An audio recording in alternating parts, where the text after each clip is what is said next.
We had been told by the Israeli government that we would not be allowed to go into the Gaza Strip or indeed to meet with the Israeli government if we did not give a commitment not to meet with Hamas. And of course we didn't give that commitment. We said we honoured all electoral mandates and we would not give any commitment if people wanted to meet with us that we would meet with them. We then, after a lot of difficulty, went into the Gaza Strip. When you come to leave Israeli territory, the border crossing is very like a modern airport structure. It's all glass and very, very modern. But nothing prepares you when you go through this sanitized zone for what you meet on the other side. And what you have to factor in is that they used fighter planes and dropped a huge amount of tonnage on residential areas. There is no free entry in or out. People from Gaza cannot move in and out, and people from Israel cannot move in or out. So what you have is essentially an open air prison. I think it's about the size of County Louth.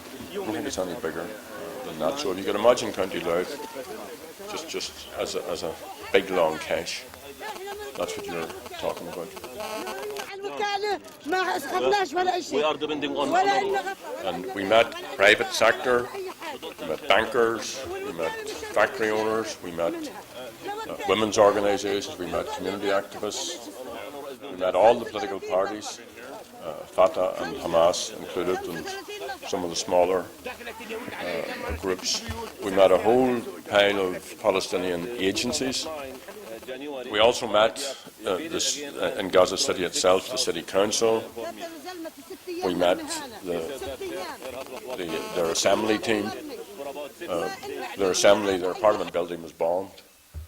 And can I say, first of all, that the vast majority of people in Ireland, and certainly the people who we represent in Ireland, think that what happened here is totally wrong. We also met with educationalists. We met the heads of all of the universities. A number of the universities were also bombed. One university, ironically the American university, no longer exists. Others were hit, but the damage wasn't as extreme. We also visited hospitals. Some of them were also hit. There's also an embargo on the Gaza Strip, which means that medical supplies and medication are restricted, and also parts for very, very important medical machines, particularly to do with cancer treatment. A number of them aren't working. We met a number of patients in the hospitals, very strikingly and very movingly, people who I'd be very, very surprised if they survived a week after we left. And we were there under the auspices of UNRWA, which is the United Nations Relief and Works Agency. And that we were there, they facilitated the meeting. So when we were going in, they brought us in, but when we were coming out, they weren't allowed to bring us out. And we had to come out the hard road, and it's a surreal experience. There is no human contact as you're coming through. Now, most people here, older people here, will have gone through the long cache and other security arrangements. This is totally surreal. There's a voice talks to you. This voice directs you, and you have to go through a whole process of gates and locks and so on. And of all the places of incarceration that I have been in, this was quite unique and bizarre.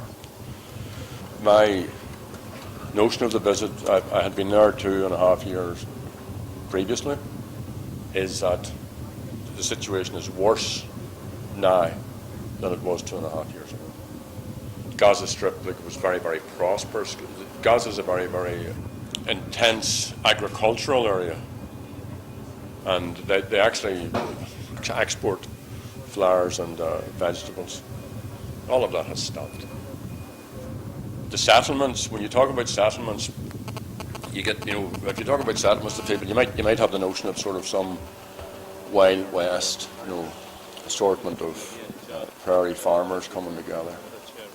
These are huge settlements. These are the size of Bangor.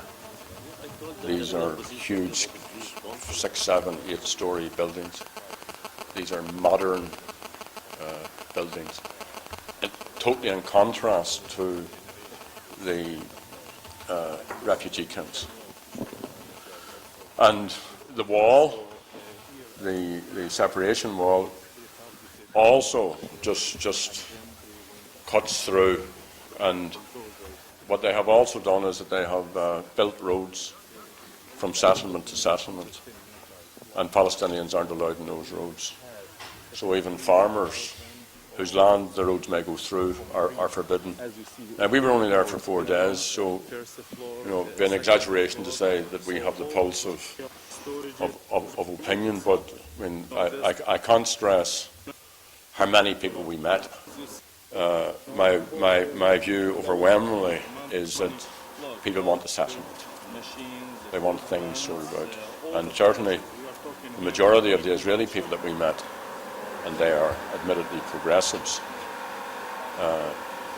also want a settlement which enshrines the rights of the people of Palestine. And they said that. There is clearly a political will. It's actually a peace process waiting for a leadership in many ways. From the Palestinian position, it's a process without peace. From the international situation, it is a disgraceful violation of international law and of the rights of Palestinian people. The settlements are illegal. The wall is illegal. The attacks in Gaza, in my opinion, are illegal. The embargo on Gaza is illegal. All in breach, clear breach of international protocols, international laws, human rights, and United Nations regulations. And for the world to allow that to happen, or for the West to allow that to happen, is, in my view, shameful.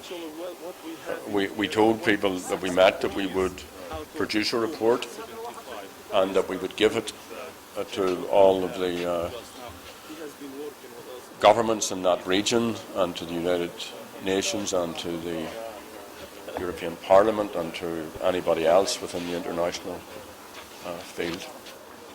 I do think that President Obama's speeches and the position he has set out are a marked departure from US policy thus far.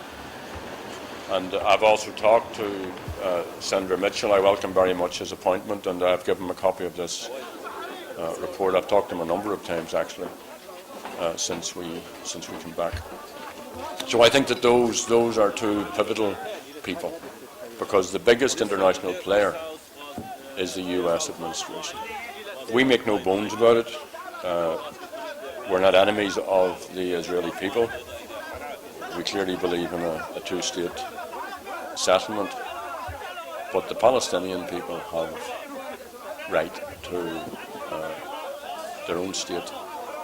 And then you have to add on adjectives: viable, sustainable, proper state. I also came away with a profound sense of how lucky we are here to have come as far as we have. I was about in August '69, which is probably the biggest communal upset and devastation, and some of you will, we're marking it this year, Bombay Street and Divis Street and Hoover Street and so on. Gaza is that 1,000 times worse. Can't stress how bad the situation is, and because the media aren't watching it, doesn't mean it's still not going on.